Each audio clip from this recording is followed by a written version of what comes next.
Hello friends, आज अपन बात करने वाले हैं प्रवास के कारण। यानी हमारा टॉपिक चल रहा था प्रवास के प्रकार, कारण और परिणाम। तो आज अपन प्रवास के कारणों पर डिस्कस करने वाले हैं।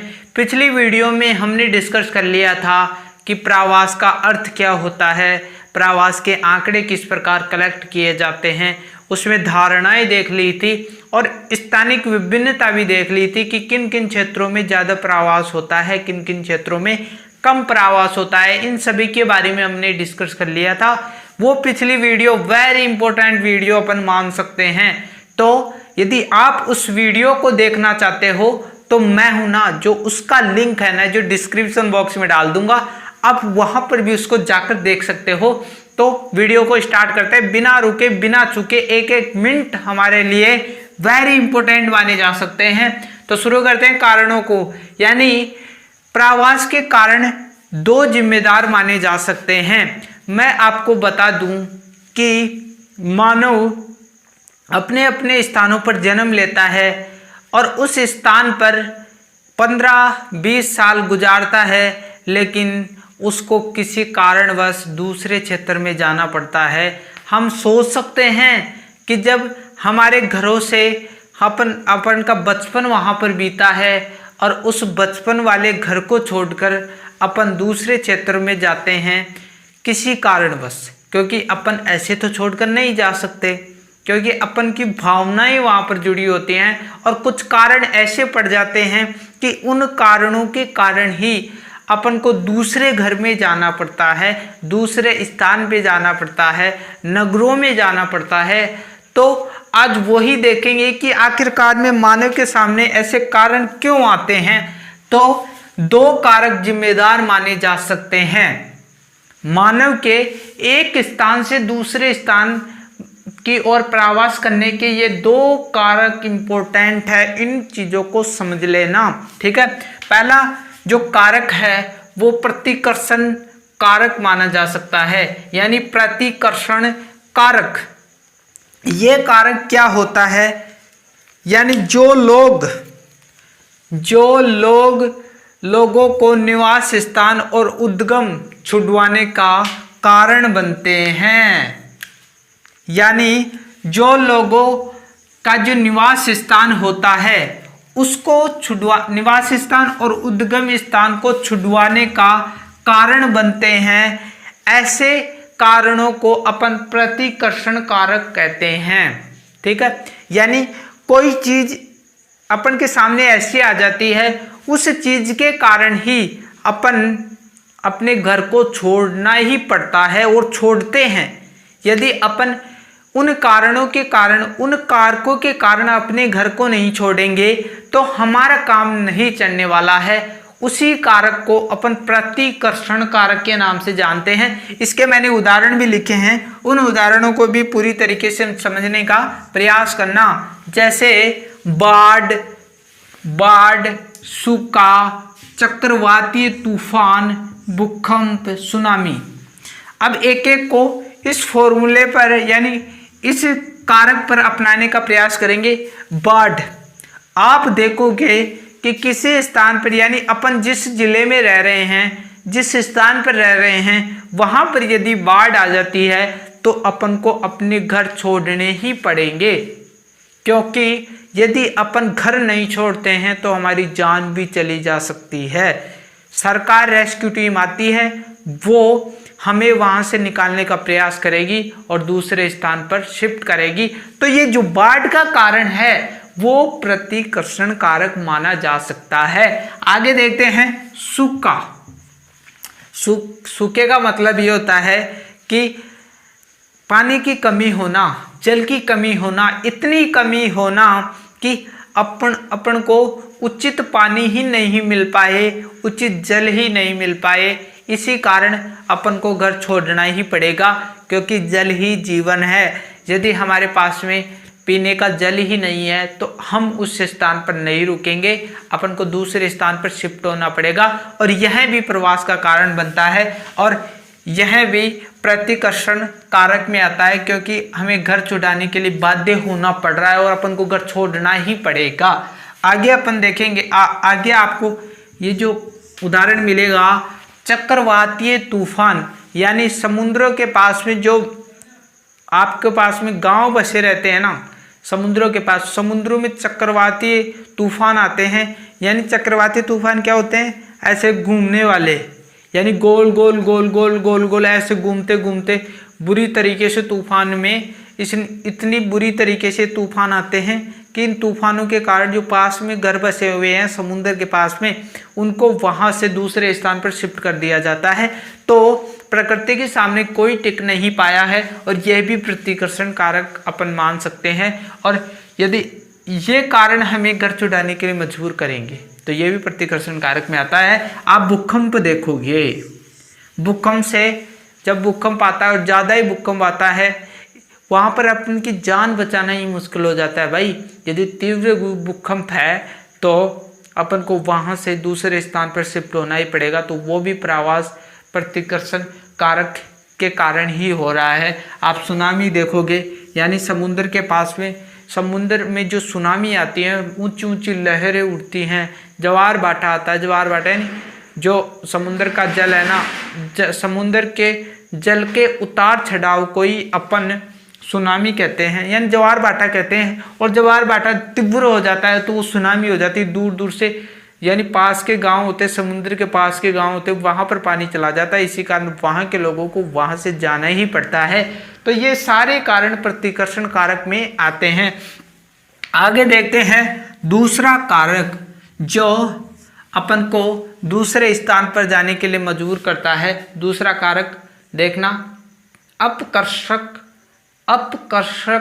कारक। ठीक है, ये क्या होता है, वह कारक जो अपनी ओर आकर्षित करते हैं, यानी ऐसा कारक जो अपनी ओर आकर्षित करते हैं।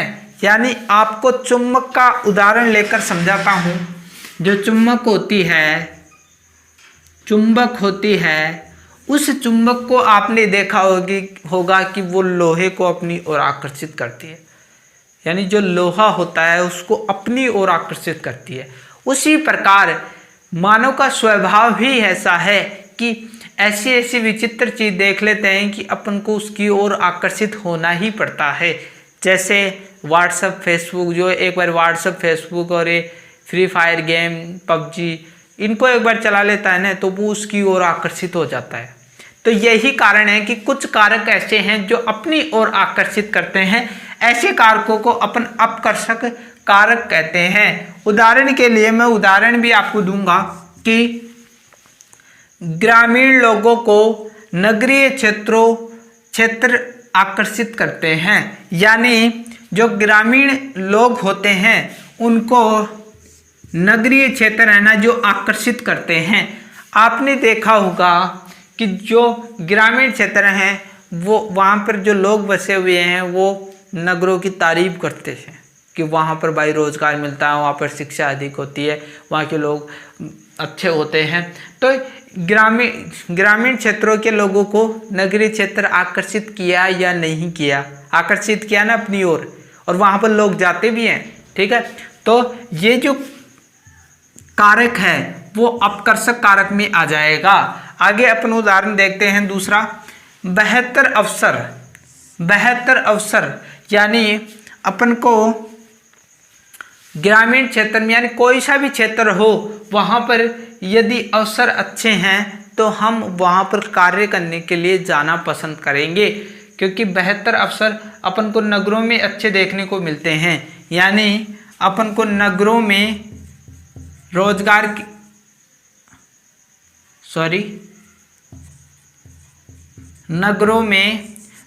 के अवसर अच्छे मिल जाते हैं। इसी कारण जो वो अवसर होते हैं वो ही हमें दूसरे स्थान पर जाने के लिए प्रेरित करते हैं। यह भी अपकर्षक कारक में आता है। तीसरा उदाहरण इसका देखते हैं, नियमित काम का मिलना व अधिक वेतन मिलना। यानी यदि अपन को नियमित काम मिल रहा है, रोजाना का काम मिल रहा है और अधिक वेतन मिल रहा है तो वहाँ पर हम जाना पसंद करेंगे। जैसे मान लीजिए गांव का जो बंदा है वो सिटी में जाकर रहता है, वहाँ पर यदि उसको काम अच्छा मिल रहा है, नियमित रूप से मिल रहा है, नियमित रूप से मिलता है और यदि वेतन अच्छा है तो हम वहाँ पर जाना पसंद करेंगे। जैसे राजस्थानी जो मजदूर हैं वो पंजाब कमाने के लिए जाते हैं। भट्ठों का नाम सुना है, ईंटों के जो भट्ठे होते हैं वहाँ पर राजस्थान के लोग काफ़ी जो मजदूर हैं वो वहाँ पर जाते हैं कार्य करने के लिए। तो वहाँ पर एक तो 6-7 महीने का कार्य होता है, वहाँ पर लगातार उनको पहले ही पैसे दे दिए जाते हैं और अच्छा वेतन पड़ जाता है उनका। तो ये कारण भी मजदूरों या कोई भी व्यक्ति हो उनको वहाँ जाने यानी दूर जाने के लिए मजबूर करता है। तो ये आकर्षण हो रहा है या नहीं हो रहा, वेतन का आकर्षण, नियमित काम का आकर्षण, तो ये भी आकर्षण कारक में ही आता है। अगला इसी में उदाहरण देखते हैं, शिक्षा के बेहतर अवसर, यानी अपन को शिक्षा के बेहतर अवसर जहाँ पर मिलेंगे वहाँ पर अपन जाना पसंद करेंगे। जैसे ग्रामीण क्षेत्र के लोग नगरों में जाकर स्टडी करते हैं। जैसे जयपुर मान लो, जयपुर में बहुत सारे ऐसे क्षेत्र हैं, जैसे उदाहरण के लिए महेश नगर, सांगानेर और बहुत सारी चीज़ें हैं, बहुत सारी जगह हैं, वहाँ पर लोग जाकर स्टडी करते हैं। गुजर की थड़ी देख लो। तो ऐसे काफ़ी सारे क्षेत्र हैं, शिक्षा जहाँ पर अपन को अच्छी शिक्षा मिलेगी वहाँ पर अपन जाना पसंद करेंगे। तो ये भी आकर्षण ही है, ठीक है। बेहतर स्वास्थ्य सुविधाएं, यानी ग्रामीण क्षेत्र है जहाँ पर बेहतर स्वास्थ्य सुविधाएं नहीं मिल पाती हैं, इसलिए आप देखते होंगे कि जयपुर में अच्छी सुविधाएं मिलने के कारण, यानी कोई भी नगरीय क्षेत्र है, यदि दिल्ली है, यदि जयपुर आपके पास में पड़ता है तो वहाँ पर आप जाना यानी सीरियस हालत हो जाती है तो वहाँ पर रेफ़र कर देते हैं जयपुर में। क्यों कर देते हैं? क्योंकि ग्रामीण क्षेत्र में उचित स्वास्थ्य सुविधा नहीं है। तो ये सारे जो आकर्षण हैं वो आकर्षण कारक में आते हैं। आपको चीज़ें समझ में आ रही होंगी। यदि आपको वीडियो अच्छा लग रहा है तो आप हमारे YouTube चैनल को सब्सक्राइब करना ना भूलें, क्योंकि सब्सक्राइब के पैसे नहीं लगते हैं भाई, आप सब्सक्राइब कर सकते हो। आगे देखते हैं, भारत में लोग, या अन्य कारक हो रहे हैं, अन्य कारक, ठीक है।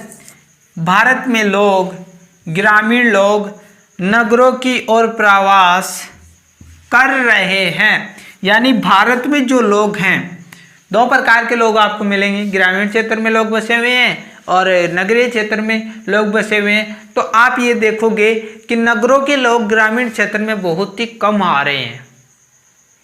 ये हो सकता है कि अब कोरोना टाइम चला उसी कारण है ना, जो वहाँ नगरों में जो जैसे दिल्ली है वहाँ के लोग हैं ना, जिनकी ज़मीन ग्रामीण क्षेत्र में, वो ग्रामीण क्षेत्र में आके रहने लगे।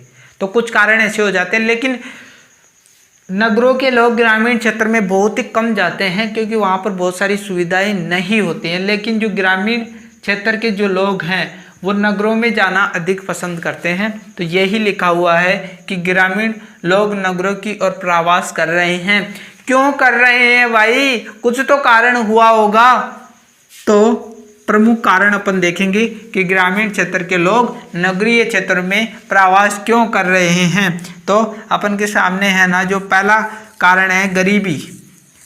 गरीबी ऐसी स्थिति है जो मानव को दूसरे स्थान पर जाने के लिए मजबूर कर देती है। जैसे ग्रामीण क्षेत्र में आप देखोगे कि गरीबी आपको देखने को मिलेगी।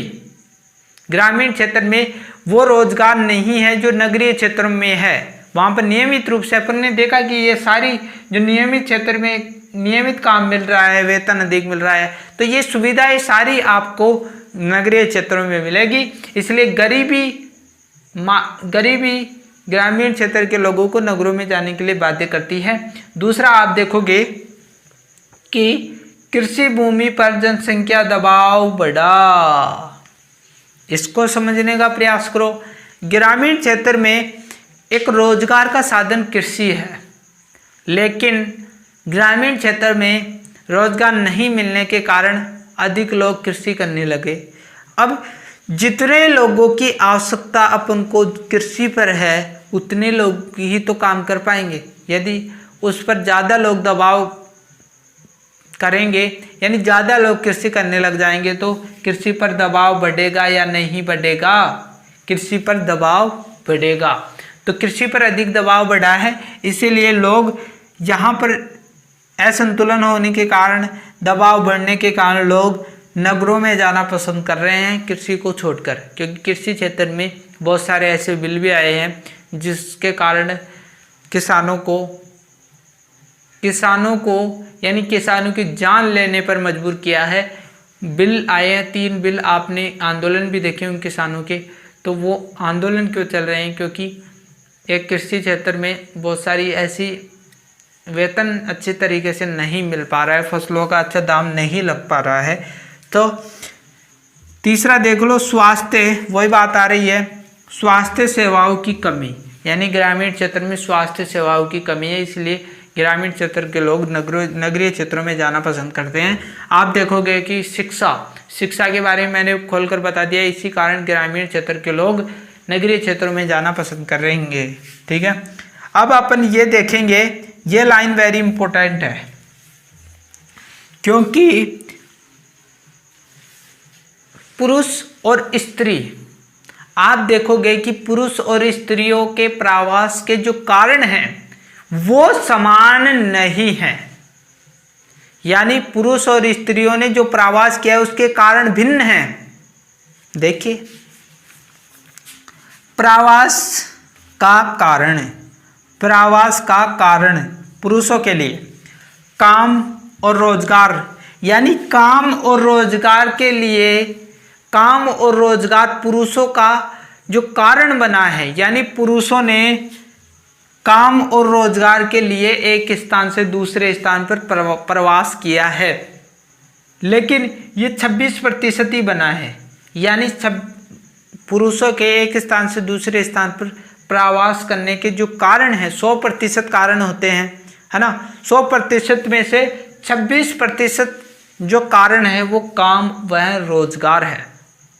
और यदि स्त्रियों का देखेंगे आप, तो स्त्रियों का 2.3% माना जा सकता है स्त्रियों के लिए, यानी स्त्रियों के लिए प्रवास के जो कारणों में काम और रोजगार का यदि प्रतिशत देखा जाए 100% में 2.3% अपन स्त्रियों के प्रवास के कारणों में काम वह रोजगार को मान सकते हैं। तो आप देख सकते हो कि पुरुषों के कारण और स्त्रियों के कारण का जो प्रतिशत है उसमें काफ़ी भिन्नताएं देखनी पड़ेंगी। यहाँ पर 26% है और स्त्रियों के लिए 2.3% ही है। ठीक है, अब आप स्त्रियों की देखोगे प्रवास के कारण स्त्रियों के लिए विवाह के बाद, यानी विवाह का जो कारण है वो 67% माना जा सकता है। यानी प्रवास, यानी स्त्रियों के लिए जो प्रवास के कारण 100% मानते हैं कोई भी चीज़ को 100%, उसमें से 67% तो स्त्रियों के प्रवास का कारण जो माना जाता है वो विवाह के बाद अपने मायके में जाना, विवाह के बाद अपने मायके में जाना 67% माना जा सकता है, क्योंकि वो भी एक प्रवास ही है।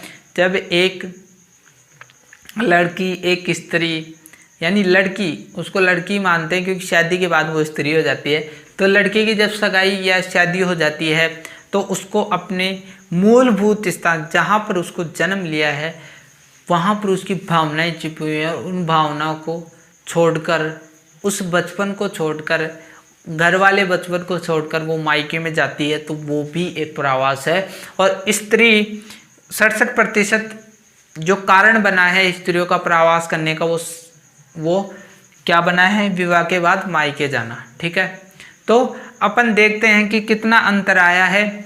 जो स्त्रियां होती हैं वो प्रवास, आप देखते हो कि स्त्रियां बहुत ही कम प्रवास करते हैं दूसरे स्थान पर, 67% ये है। और कुछ कारण जिनके पति मर गए हैं तो वो कमाने के लिए शहरों में चले जाते हैं, तो कुछ प्रतिशत मैंने बता दिया, 2.3%, यानी काम और रोजगार के लिए स्त्रियां प्रवास करती हैं। तो आपको चीज़ें समझ में आई होंगी। आप देखोगे कि पुरुष और स्त्रियों में प्रवास के कारणों को लेकर काफ़ी अंतर पाया जाता है। तो फ्रेंड्स, आज की वीडियो में इतना ही। आपको यदि वीडियो अच्छा लगा हो तो आप हमें सब्सक्राइब कर सकते हो, क्योंकि जितने भी मैंने कारण बताए हैं वो बिल्कुल ही इजी ही तरीके से समझाए हैं और सारी चीज़ों को मैंने बोर्ड पर समझाया है। तो ये आपके लिए एक रामबाण औषधि की तरह कार्य करेगा। कारणों में यदि क्वेश्चन आता है तो आप सारी चीज़ों को लिख सकते हो आसानी से। यदि दोबारा से वीडियो एक बारी और देख लोगे इसी वीडियो को, तो और भी चीज़ें क्लियर हो जाएंगी। अगली वीडियो में अपन बात करेंगे प्रकारों, यानी इसके प्रकार और परिणाम के ऊपर डिस्कस करेंगे, तो वो वीडियो भी देखना न भूले। तो आप हमारे यूट्यूब चैनल को सब्सक्राइब कर लो। अरे भाई हम इतने भी बुरे नहीं हैं। तो मिलते हैं अगली वीडियो में, तब तक के लिए थैंक यू।